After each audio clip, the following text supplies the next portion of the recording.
జగ్గయ్యపేట ఎన్టీఆర్ జిల్లా జగ్గయ్యపేట నియోజకవర్గం కన్నెవీడులో ఎంజీఎన్ఆర్ఈజీఏ పరిరక్షణ యాత్ర చేపట్టారు. గ్రామస్తులు 100 రోజుల ఉపాధి హామీ పథకంపై రచ్చబండ నిర్వహించారు.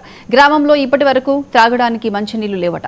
గుక్కెడు నీళ్లు ఇవ్వలేని ప్రభుత్వాలు ఉంటే ఎంత, ఊడితే ఎంత అంటూ వైసీపీ వైఎస్ షర్మిలారెడ్డి మండిపడ్డారు.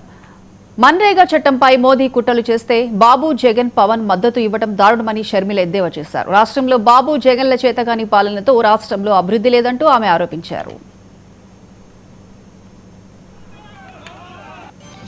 గ్రామాలలో గ్రామస్తులకు, పేదలకు కూడా పని కల్పించాలి, ఆ పని ద్వారా ఆ కుటుంబాలు నిలబడాలి అని ఉపాధి కూడా ఒక హామీలాగా బిడ్డ ప్రజల పక్షాన కాంగ్రెస్ ప్రతిపక్ష గొంతుగా మారాల్సి వచ్చింది.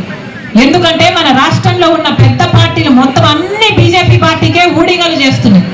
బీజేపీని ఎదిరించే సత్తా ఉన్న ఏకైక పార్టీ ఒక్క కాంగ్రెస్ పార్టీ మాత్రమే.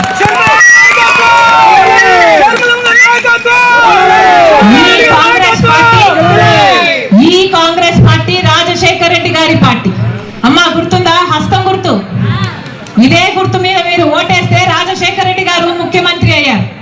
రాజశేఖర రెడ్డి గారు ముఖ్యమంత్రి అయిన తర్వాత ఎంత అద్భుతమైన పథకాలు చేశారు. రైతులందరూ